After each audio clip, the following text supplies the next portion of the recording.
Imagine you live in this one room and you live in it all of your life. Now it's magical. You can furnish it extravagantly. And it's magical in so much as it's like a magic carpet. The room is on a magic carpet. You can travel wherever you want to travel. But it has one feature, which is a very big deal. It only has a single door. And you say to me, well, Stuart, so what? I mean, lots of rooms only have a single door. My bedroom only has a single door. I say, yeah, I get that. But this door is different. It's a one-way door, in but not out. Entry but no exit ever. And what this means is whoever comes into the room of your life and whatever comes in with them, be with you in this room of your life for the rest of your life. They will never leave. Mostly the people who come into the room of our life come in there through happenstance. But as we get older, and if we understand this principle, we get to choose who comes in. And that determines the quality of our life. Choose wisely.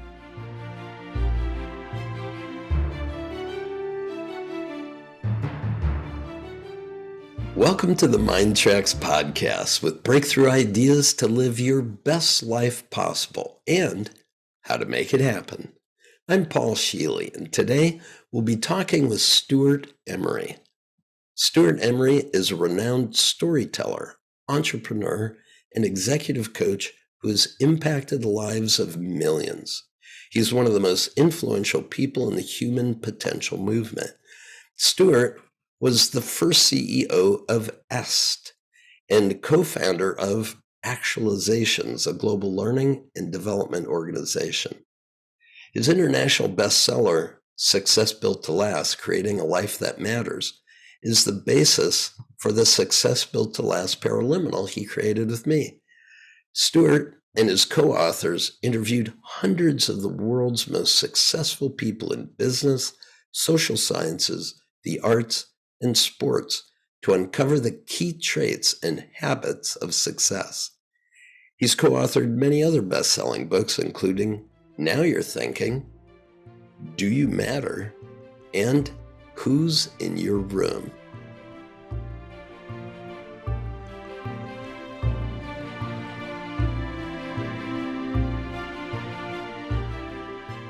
Hello, Stewart. So good to be with you. Thank you for being a part of this podcast. Oh, Paul, I'm delighted to be here. I enjoy talking to you whenever we get to do that, which is, I realize, too rare an occasion. And I find you fascinating to converse with because you know a lot about a lot of things and you're intellectually curious. I love that. Thank you. Well, you and I share a real passion for human development. You've been one of the early voices in the human potential movement. And while we could talk about a zillion things today, Stewart, I'd like to focus on two areas. One is Success Built to Last, and the other is Who's in Your Room. And in your book, Success Built to Last, one of the things you emphasize is that to be successful in life, to have enduring success, we should find what it is that we're truly passionate about and then get really good at it. Could you share some of the origin story about that? Well, so we started Success Built to Last because we noticed there were people who were conspicuously successful no matter what. And there were a lot of us who hadn't quite mastered that art. And I think that if I say what's a defining quality of mine, it's that I'm a passionately curious man. So I was curious about it. Is there any thread of commonality in these people's approach to life, the way they think about their role in the world and what it is that they do? And it turned out that whatever they were doing, they had unbridled enthusiasm for. And then that led to them getting very, very, very good at it. So I saw it was a two-step process. One, you had to find something you love to do, because otherwise people who were doing it, who did love it, would outperform you who didn't love it so much. But the thing that's unexpected in all of this, Paul, is that love is a resource within us that we have to choose to invest somewhere. You know, back in the days of EST, which nobody can remember pretty much now, except those of us who are definitely senior citizens, we would talk about, are you going to live in the world at effect or at source? In other words, are you going to have the incoming input of sound and vision and all of the other things that go on in our world?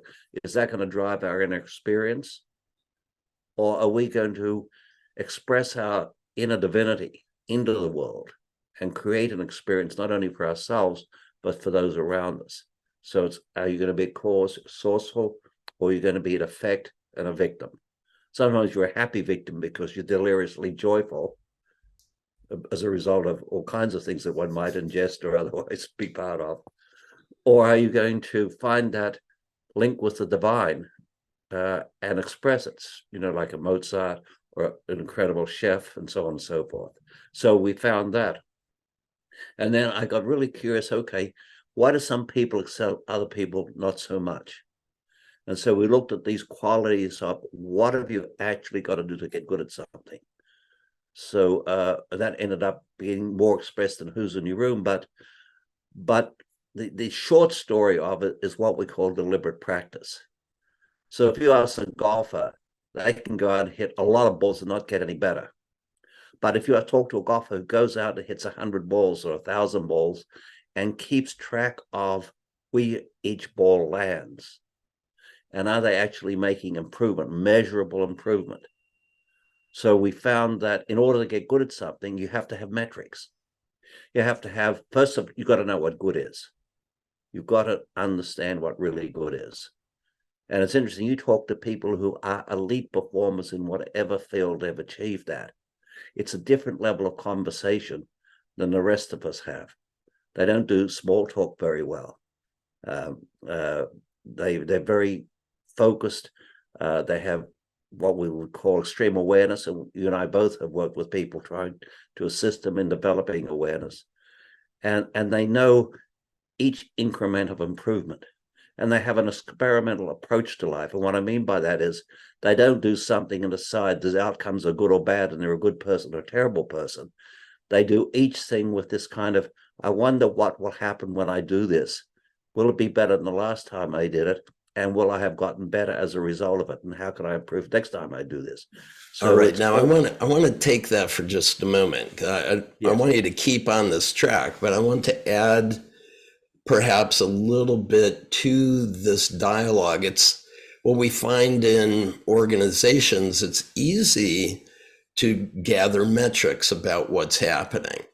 And in agile software development, for example, we want to get rapid feedback. We want to have dynamic steering going on. We want to be able to get fast feedback with small incremental changes. And one of the most central concepts to brief therapy that emerged out of this human development process is this idea of being able to notice small, concrete indicators of success in the direction of where we want to go. So that's spot on to what you're talking about, right? Right. And actually more elegantly expressed, Paul. Thank you. That was perfect, because it is what it takes. And the metrics get interesting. I have a couple of friends and people I know who are Michelin starred chefs. And so this gets to be interesting, because what's the metric? You don't have a measurement for that, right? It doesn't lend itself to that. But what they have is a very refined palate. And so they taste continually, and they compare the taste of this to the next taste of this to the next taste of this, and is it getting better? And they can't actually give it to you or me to taste, because one, our palate isn't that good, and two, we don't know where they're trying to get to. I interviewed Alice Waters. Now, if you're into food, you know who Alice Waters is. She's one of the cornerstones of modern American cuisine and of the food to table movement. And so I was talking to her and I said, so what do you think you're good at? One of the things I always ask people is, what do you think you're good at? And people have never either asked them that, or they've never asked themselves that question. And Alice thought for a while. And she said, I think I'm a pretty good taster.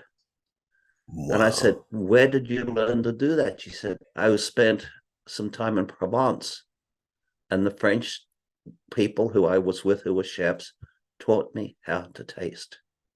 Wonderful. And I spoke to a woman whose name I cannot pronounce, who wrote Salt, Fat, Acid, Heat.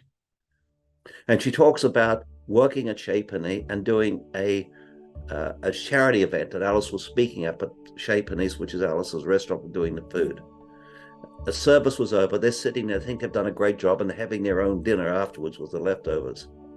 And Alice walks in and she said, well, you're looking very pleased with yourselves. They said, yes, we think we did really well tonight. We particularly liked the salad. And I said, do you now? She said, okay, so I want you to assemble the meal you served tonight. Now taste the salad in that order in which it was served. And I said, oh my God, it needs more acid in it. Because they had tasted things individually, not in the context of the entire meal. Very interesting. That's like wine pairing. Correct. Like wine pairing. Exactly. Got to get it right in the right sequence. Yeah. In the context. So therefore, people at the highest level of performance, particularly in the arts, whether it's the culinary arts or the music arts or the painting arts, like Libby does, you become your own source of the metrics by which you judge your progress, because it is only you in that moment who knows where you're trying to get to with this and whether you're getting closer or you're not getting closer. Excellent. So let me pause there for a moment. When you and I taught with Joni in Minneapolis many years ago, we talked about how we can achieve enduring success. And one of the things that we did was what I would call learning to learn activities. Like, how do you train someone to learn how to learn to make distinctions? And we brought in coffees. And then on the next day, we brought in chocolates. Do you remember that? Oh, yes, I love this is one of my favorite things to do. Yeah, and the ability to make a fine distinction there actually translates very nicely into these metrics for dynamically steering our lives. Absolutely. I really admire that. How can we get transferable skills from classroom into life? So how does that work, that being able to note nuanced distinctions in coffee or wine or chocolate, or like you and I did in Texas, whiskeys? Do you remember we were sitting next to each other at the whiskey bar? I know, that was so much fun tasting whiskey. So firstly, what I've found is that once you've learned how to get good at something, those skills, that ability transfers. Okay. So if you've trained yourself to make distinctions in an area of interest, so let's say, for example, it is coffee or it is chocolate. If you've developed the sense of focus, if you developed a sense of awareness, if you've expanded your consciousness, if you want to think of in that realm, so you can make small distinctions, then that seems to just transfer to the next thing you focus your awareness on. Okay, so there is an author in human development, child development, named Glenn Doman. And one of the things that he talks about is teaching your baby to become a genius. And what he said, for example, it's always stuck with me. If you see a dog and you point to the dog and you teach the baby, oh, there's a bow wow, then every time a dog goes by, they say bow wow. And you go, yay, you've made a distinction called a bow wow. But he said, within one category called dog, if you can make 10 distinctions, length of the hair, length of the tail, length of the ears, coloring, size, etc. If you can make 10 distinctions in one category, you now have built into your brain 3 million new neurological connections. And it's just as easy to do it with a dog as it would be for wine, or for how did I awaken today and how did I participate in life today? Yes. Well, again, that's so elegantly and eloquently expressed, because that is the deal. And to take it a little bit further, in the example you just offered us, the baby, the emerging beings, is using visual input. Now, the dog may go bow wow, so that makes it a little bit easier, perhaps. Right. Definitely a bow wow. But right. So if you look at people who have achieved elite performance in any field, all of their senses are cooperating to make distinctions in the field of focus. It's almost like they see with the back of their head. And you do things, you just can't resist being a smartass. Jody said before I came, she said, "Do you want another coffee?" I said, "But I don't want a cappuccino. I just need an Americano." And I said, "So 18 grams in the basket, use the double program shot on the right." And she said, "Well, what will the pour time be?" I said, "I'll tell you how long it'll be when I hear the machine start." And I said, "It's going to be 32, 33 seconds." And it was 33. Now, how do I know that? I have no idea, Paul.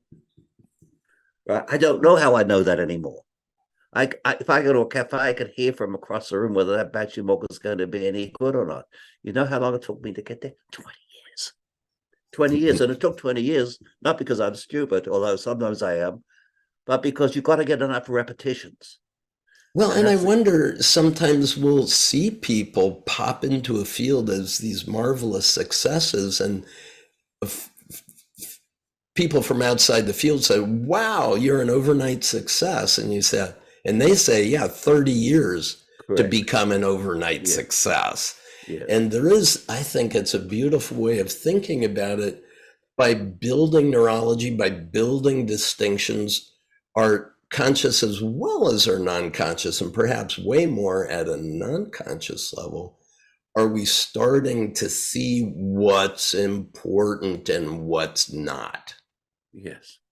In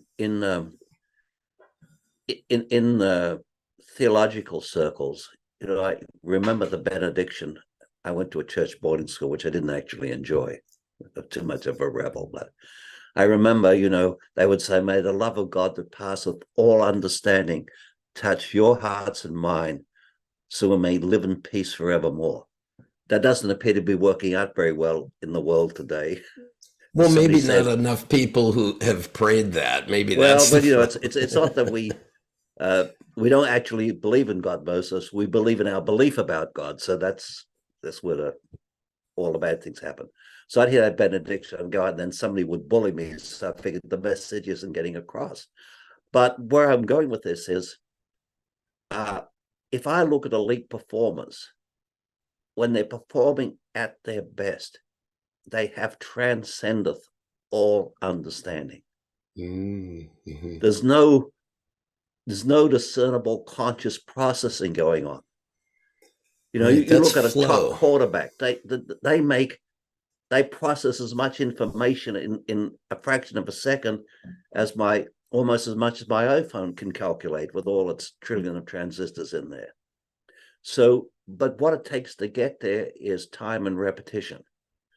But time and repetition where you have metrics for the repetitions, whether they're self-created metrics if you're an artist or a chef, or the defined metrics if you're a golfer.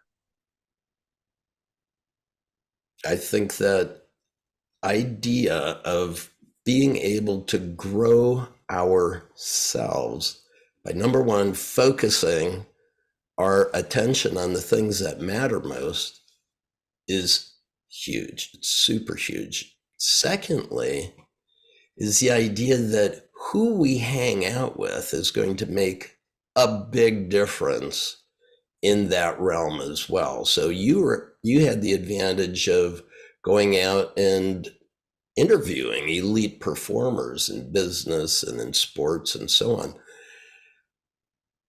Most of us out here living our lives to the best of our ability aren't making some very important distinctions, which you bring to light in your book, Who's in Your Room. So I would love you to talk about some of these concepts. First of all, just the idea of the room. Would you describe that and why it's so critical for our development? Yeah. So I say to people, imagine you live in this one room and you live in it all of your life. Now, it's magical. You can furnish it extravagantly. And it's magical in so much as it's like a magic carpet. The room is on a magic carpet. You can travel wherever you want to travel. But it has one feature, which is a very big deal. It only has a single door. And you say to me, well, Stewart, so what? I mean, lots of rooms only have a single door. My bedroom only has a single door. I said, yeah, I get that. But this door is different. What's different? Well, it's a one-way door, in but not out. Entry but no exit ever. And what this means is whoever comes into the room of your life and whatever comes in with them will be with you in this room of your life for the rest of your life. They will never leave. Now, if you knew that, and I never get to say that if you knew that, would you choose more carefully? People will just go, oh my God. I get so many, oh my God, because you watch people, their life flashing before their eyes in that moment. And it's like, you almost don't have to say anything else, they get it. But then you say, okay, so that's true. Now, if you would choose more carefully, if you really look at people's lives, there's been those people in their lives that have enduringly and forever have impacted their lives for better or for worse. I am reading the biography of the Wright brothers by a Pulitzer Prize winning writer. And somebody says to the Wright brothers, well, it's just amazing what a couple of ordinary Americans can do who enjoyed no special privilege or advantage. And Wilbur says, oh, but that's not true. We were blessed to grow up in a family that valued and supported curiosity. Powerful, and I loved that right? because I thought, what changed my life? And it was my godfather, Uncle Harry. He was a passionately curious man. And this moment of reading the Wright brothers thing, I had an appreciation for Uncle Harry, long since gone. That was because I didn't have a father that I'd met. I was conceived and went off to the war, came back when I was 4 and passed from injuries sustained. So Uncle Harry was that man that lit me up about curiosity. So mostly the people who come into our lives, into the room of our life, come in there through happenstance. But Yes, as we get older, and if we understand this principle, we get to choose who comes in. And excellent. that determines the quality of our life. Choose wisely. That's the key, especially if we now are coming into that awareness for the very first time in our lives. Oh my God, a moment that we might be having. This idea that neurologically we do have these connections that are placed that don't go away. There's some very good neurological proof of that. And if you want to go to quantum physics, we also know of the concept of quantum entanglement, that there is this entangled nature of our connection with each other. As Einstein said, spooky action at a distance. It drove him crazy. Yes, exactly. So the idea is that if we could now choose, we should do it. But you have 3 cool distinctions in your book. First of all, is the idea of the doorkeeper. The other is the concierge, and each one of these are great ways that we can work with the concept. And the third, which I really love, is the lockbox for those crazy influencers that are in our head that we just as soon relegate to a distant connection with us.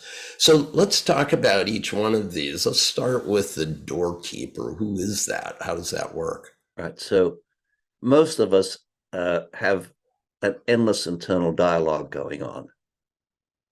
Can you hear the voice in my head? I didn't realize that could. No, but you can, which is the problem. Yeah. I can see the voice in your head as your countenance changes, right? Yeah. So I always thought it was amazing when we were kids. We had, well, maybe I'm just weird, but you were weird too, I'm sure, where you had these imaginary friends, right? And you'd be all alone and lonely, perhaps. So you would have these people you would talk to, and they would be consultants in your life, and you're like a couple of years old, maybe. So I thought, a lot of us have trouble saying no, but if we had somebody who could say no on our behalf, that would be better. we have a doorman who would vet people. And I remember my dear mother-in-law, who's passed now, but she was one of those people who would should on people. You should do this, you should do the other thing, you should do this, you shouldn't do that. And I said to her one day, I said, Doris, I've written this book called Who's in Your Room, and I told her what the deal was. And I said, you have a doorman, and that determines who gets in your room and who doesn't. And I said, I love you, but if you call up and you start telling me what I should do or I shouldn't do, my doorman is likely to hang up on you.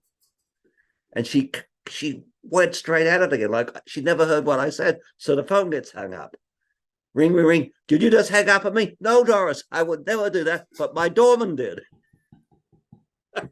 You know what? It transformed our relationship. Oh, excellent. Right. Yeah, this idea that if it gets back to one of the first statements you made, are you at the effect of everybody who gives a call, or are you at cause? Yes. And to have a choice whether or not you want to be perceived as the bad guy in this scenario or not, but to be very clear that here are boundaries, and I've got a doorman that's going to maintain those boundaries. And I found if you tell this who's in your room theory to people, you're able to say no with good humor. Mm. I'd love to do that with you, Paul, but I consulted my doorman, and my doorman said, "You got to be kidding me." And I said, if I piss the doorman off, it's going to have a really negative, we have a story about it, but we're both laughing, and that makes a difference.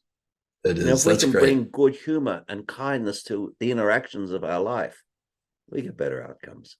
Much better. And the next concept in your model is this idea of a concierge.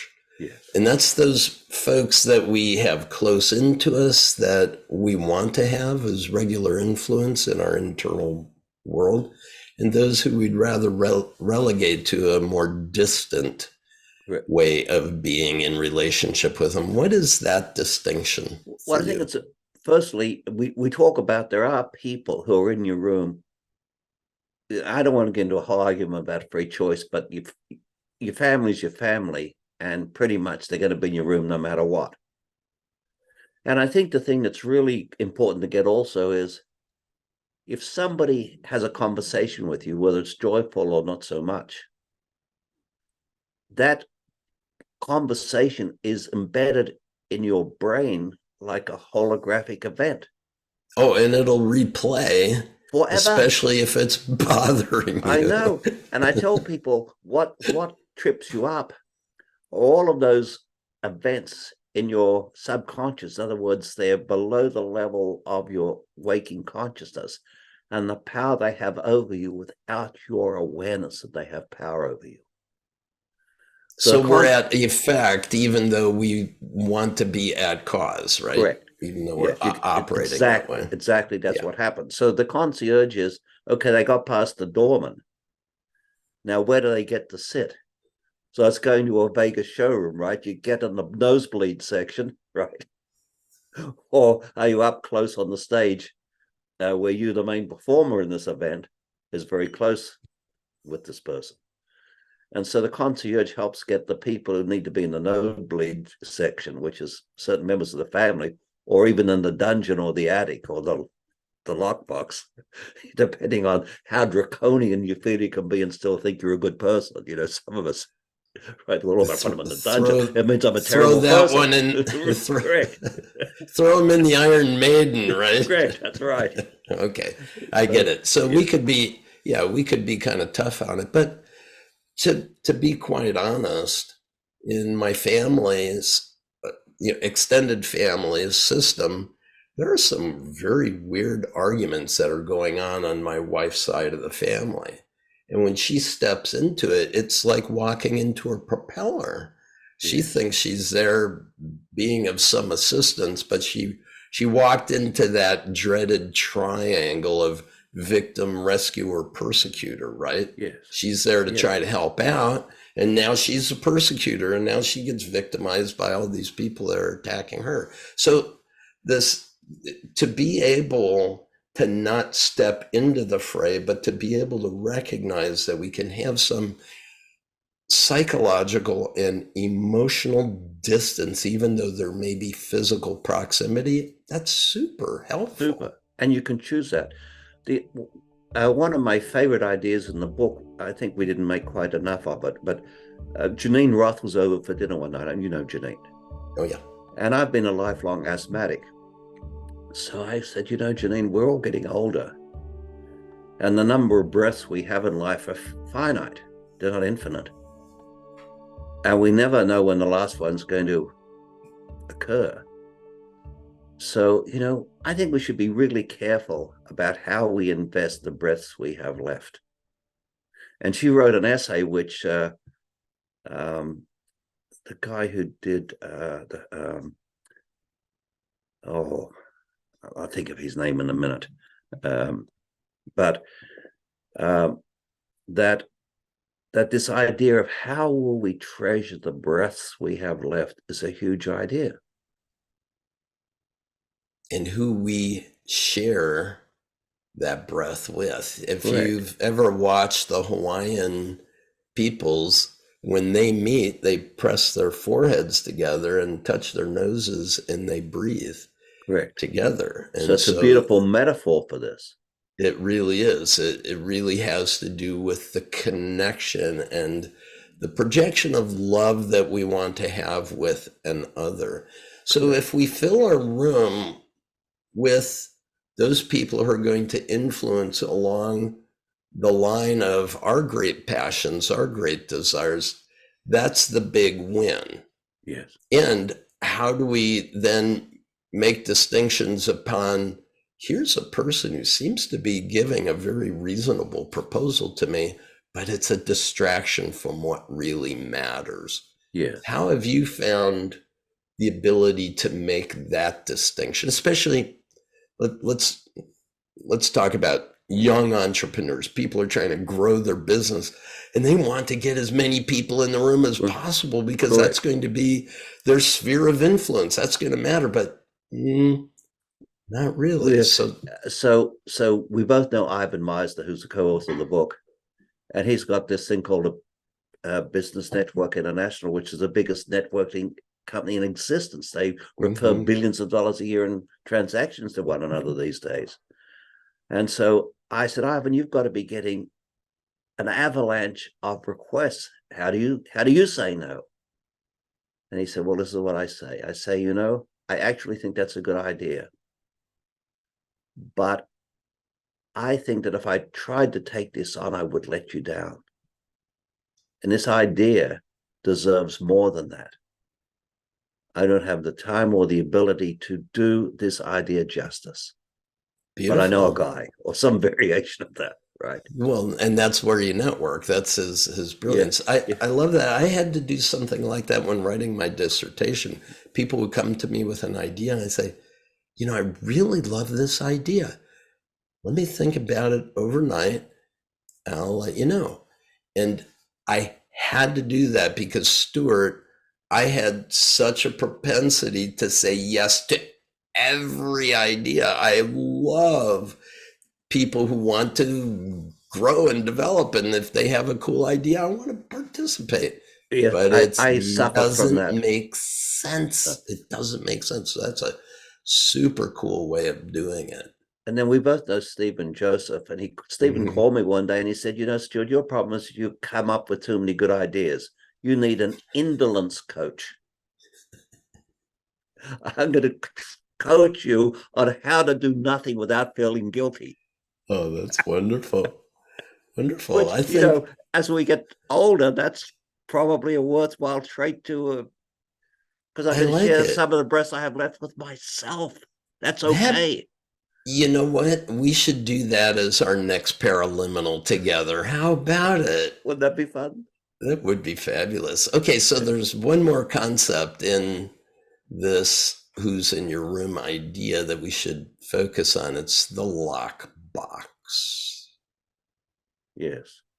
So that's kind of like the dungeon, isn't it? You know, I think of it that way. It's like, what can you lock in there that you can't shred, you can't recycle, you know, you can't have it vanish? Because So when neurologically, sorry. Well, what I'm thinking about, let's say we've decided that here's a relationship that is only self-serving to that person, and Yeah, it's really a drain and a distraction in yeah. my life.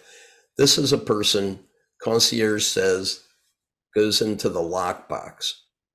When that person's placed there and then they show up, what then? Well, stuff happens, as we both know. But I think that the real secret to the lockbox is we've gotten to a point where we can just say no to allowing that to impact our behavior. So it's training ourselves It on is how to say training. no. Yes, it gets back to that. Unfortunately, we have to do some work. People would come to workshops. We both run workshops. And they'd say, well, let's have, what do I get out of the workshop? Oh, you go to a beauty parlor, maybe you get beauty. You go to the hardware store, you buy hardware, you pay for it. You come to a workshop, what you get is a lot of work after you leave. And if you do the work, you'll get the benefits. If you don't do the work, you won't. I was listening to Steph Curry. Anybody who's into basketball knows who Steph Curry is. They said, well, what did you do with your summer, Steph? He said, I worked.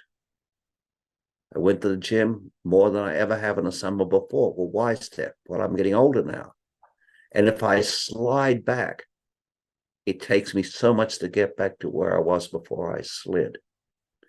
So one of the principles of these people who are elite performers and enduringly successful is Steph obviously loves playing basketball. He's able to inspire others and provide youngsters with an example of a work ethic, because simply to be in his space is to be mentored by this level of elite performance, but also his own self-discipline of not allowing distractions in his room, making the gymnasium in his room and monitoring his performance. And it's really interesting because at that level of elite play, only he really knows what happened with that last shot. I will watch Yes. Steph play basketball. Occasionally, we have friends with tickets, we'll go. And I'll watch him fire a three-pointer, and he won't even watch it go in. He just turns around and walks back to set up for the next thing because he knows it's going in. And I've watched now, I can see somebody make a shot that's going to go in. That's when they're starting to go back. How do you know? I don't. At some level, you don't know how you know anymore, but you put in the work. So these things are going along just beyond conscious awareness, Yes, and this even idea beyond of muscle memory, it flow. seems. Oh, absolutely. Because there is too much complex information for the conscious mind to handle. Can't cope, cannot Something cope. like swinging a bat or a golf club or throwing a three-pointer. I mean, there's so much that goes into it. So what I'm also hearing and what you're just saying now is a subtext that actually comes through very clearly in your book, Who's in Your Room. It's the idea of being very clear about your values. Could you, I like, as Yeah, we finish up in this session, talk about why coming to an awareness of what is truly important to us, what we value, makes such a distinction in our enduring success? because once you're clear about your values, then your values uh, are the arbitrator of the choices that you make. So any choice point gets lined up against all of the values that we hold most dear to Right. us. Now, this is back to cause and effect. A lot of you ask people what their values are, and they will trot out a list of values, but they're the values of the socialized mind. Keegan talks about this. People who have been perfectly socialized. I was voted the least likely person to succeed in my boarding school years because all attempts to socialize me according to their view of how the world should be were not successful. So I would be what Keegan would call at that point a self-authoring mind. I made up my own narrative, tried to live that. But I'm still not out of it because a lot of it was in rebellion to the reigning socialized model. Trying to become independent of what and the opposite was of that. Dependent. Yes. So it's like what you resist, you become. You're still controlled by what you resist. And then I thought Keegan's next distinction of the self-transforming mind, where you have some awareness into your narrative, the hold that narrative has had over of you, the ability to recognize the hold it has had over you, the way it wants to drive the next decision, but there's a moment there where you can say, not this time. So the self-transforming mind sees its own frailties and tries to discount that in the next decision. So it's a bit like noise-canceling headsets, which we're going along, there's this noise in the background. So a noise-canceling headset generates a waveform that's 180 degrees out of phase with the noise and cancels the noise. So the self-transforming mind is like having a self-canceling mechanism where you see your frailties and say, well, if I didn't have this frailty, how would I see the situation? And that would be I tend to judge people values. negatively over this. What would it be like if I didn't judge them? Yeah. If I just was with them in the moment? And I've had some astonishing experiences. In fact, it's the ultimate joy of my life where I'll just be with somebody in this moment. And we both know that we're just in the moment. Our history isn't colliding. Our biases aren't colliding in this moment. Our hopes and dreams or fears of the future aren't colliding in this moment. There's just this unencumbered connection and a moment of bliss. That's what we call co-presencing that. Oh, you have all of these wonderful words. I should have gotten the real education, Paul. I love you, Paul Scheele, so much. You have no idea. Stewart, you in the front of your book, you dedicate it to those who are self-authoring. And I just want to take a moment to really talk about something that you've just walked us through, this movement from, having been raised in a culture, we end up as an adult with all of the imprints that culture wanted us to have. That's called the socialized mind. And then at some point we realize, there's more to life than what they've given me. That's where we become self-authoring. And in my life, in the field of human development, I was building product for people who had already identified themselves as self-authoring. Yes. But what I recognize, and which is what I'm also recognizing in your work, which is probably why I love it so much, why I love both you and Joni so much, is because really while we're speaking to the self-authoring, we're offering technologies, means, strategies, awareness for everyone to become self-transforming. So thank you very much for that. Yeah, I think that's the opportunity. And you must have done it. You're talking with people, or particularly if you're leading a program, and you say something, and someone said, "Could you just repeat that?" And you can't, because you have no idea what you just said, because you actually didn't say it. It just appeared. It was that moment of self-authorship, right? Yeah. Beyond self-authorship to self-transformation, because the egoic part of us had no hand in that. Mm-hmm. It might have started out as a self-authoring moment, but suddenly something happened and you had no idea where it came from. And it seemed to have moved things in the direction of goodness, which is an engineering term, as we both know. I think you've got to treasure those moments. You've got to make those moments more important than all of the madness. I love it. And that's a perfect note, I think, that we could end on. If you were to offer one small bit of advice for anyone who truly resonates with that idea, what would you say they could do in the next 24 hours to really implement these concepts? I'd say find something that's in your life right now that has meaning to you, that matters to you, some activity involved with that, and start developing awareness about getting better at it.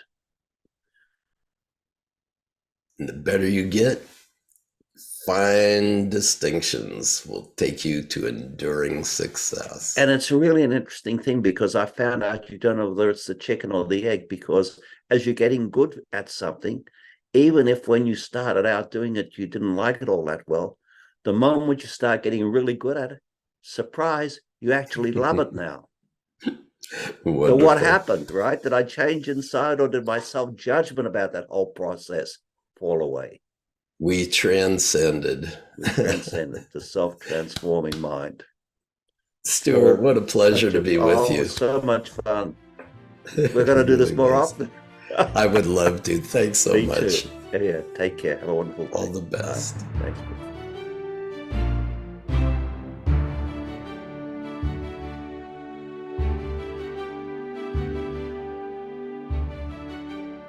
I hope you enjoyed our conversation with Stewart Emery. You can find all of Stewart's books on Amazon.com. And now in the second part of the podcast, it's just you and me. I'll tell you how to use the Paraliminal sessions in the MINDTRX app to easily handle obstacles and move toward the success you want, especially as it relates to Stewart's message. If you're new to the relaxing Paraliminal audio sessions, they use breakthrough technologies to activate your whole mind in only 20 minutes to help improve any area of your life. Let's get going.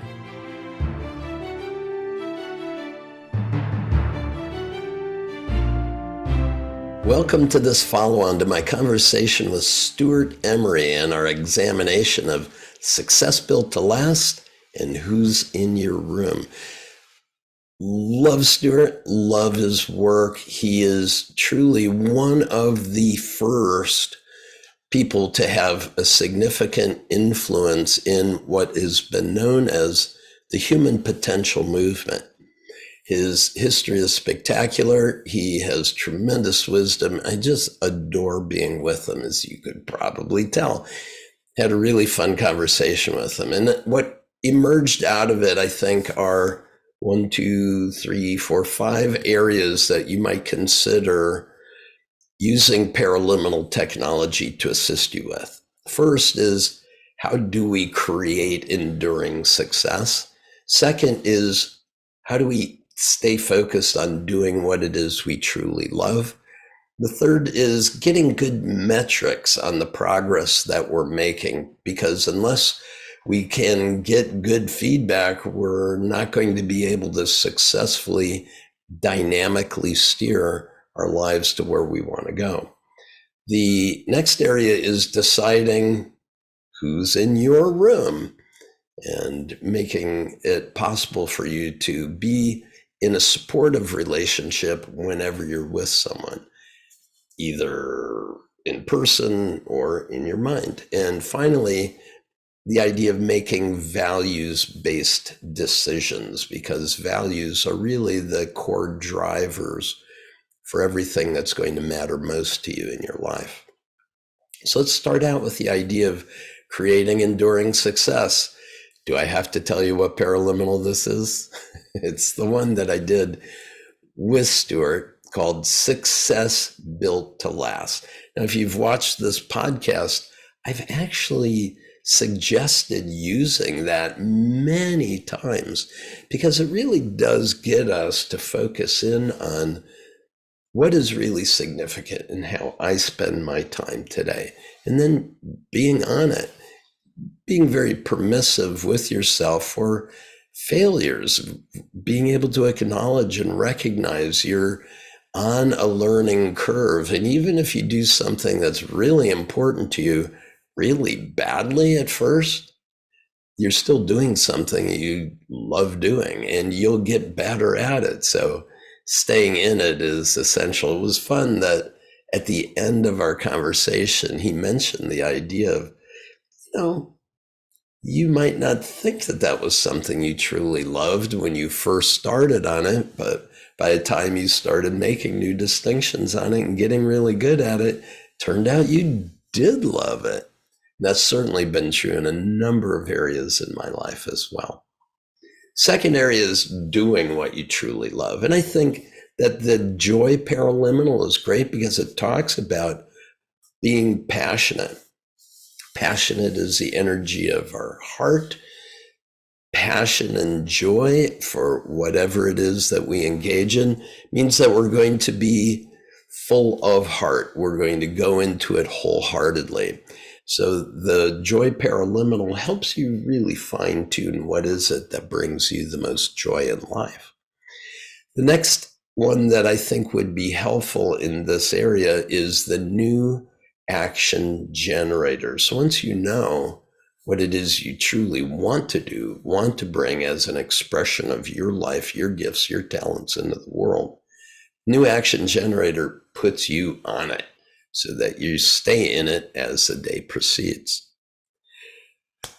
The next is the idea of getting good metrics on your progress. So the first one I would recommend is the way in which you would start your day. And that paraliminal is conscious time, where you get to say, hey, here are the 24 hours that I'm going to be alive today. Could count them as breaths, as Stewart said. You could think about, how do I want to spend these breaths, these moments in this day, in order to bring the fullness of who I am into my life and to live it passionately, joyfully, to the best of my ability. So conscious time is going to be a good setter of your intention. So it's your intention setting. Then at the end of the day, how did you do? Being able to review the day and see the areas where you were on it, you did it, the areas where you were not on it, and what might you do differently next time? And then planning for tomorrow's success. That's in the new history generator session B, which is the mental review of your day. It's really great. It's one of the shorter paraliminals. I really do recommend it. Get in the habit of using it. In the Paraliminal Accelerator program, it's part of the MINDTRX app. You could listen to that, and I actually have you at the end of each 10-day cycle focusing in on how are you doing. That's a great way to get good metrics on your ongoing behavior on a daily basis.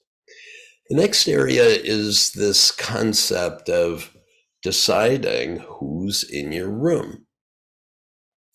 Now, it's important, I believe, that we are really present. Did you notice when Stewart talked about when we're really with people that we resonate with, there is this almost timelessness, this full engagement to the exclusion of all else. We're just so present and so attentive and so in the moment. We're not talking from our heads. We're just really holding space. I called it co-presencing, which he loved.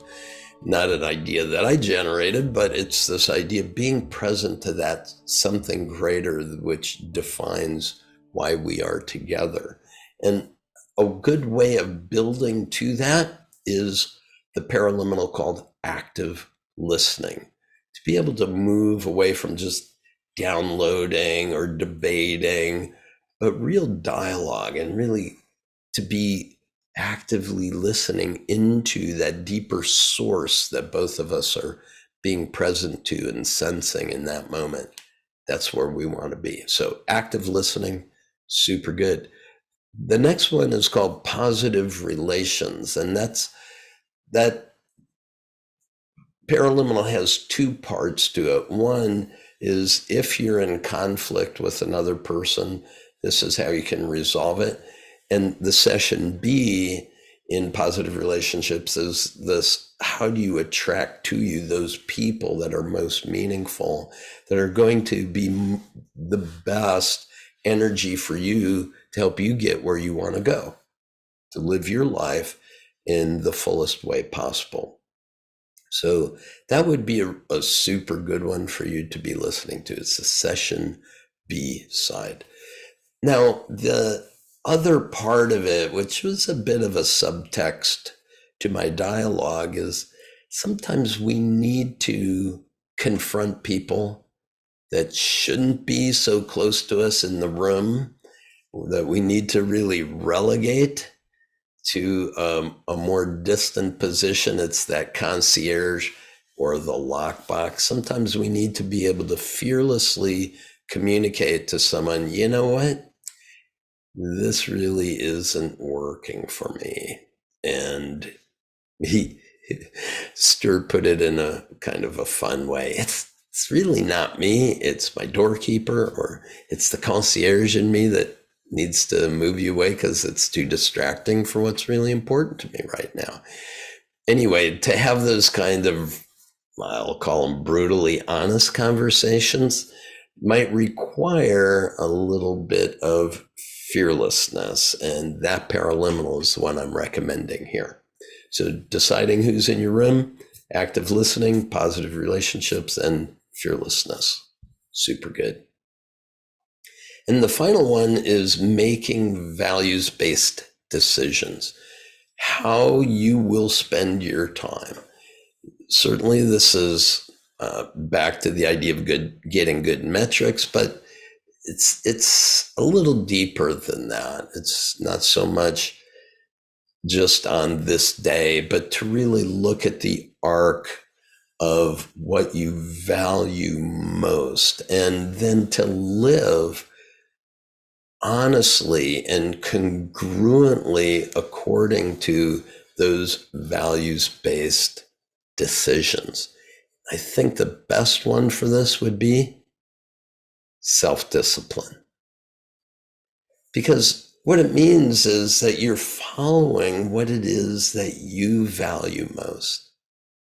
And when you do, you're going to be in the flow of your most abundant energy and really creating a life of enduring success. Thanks very much.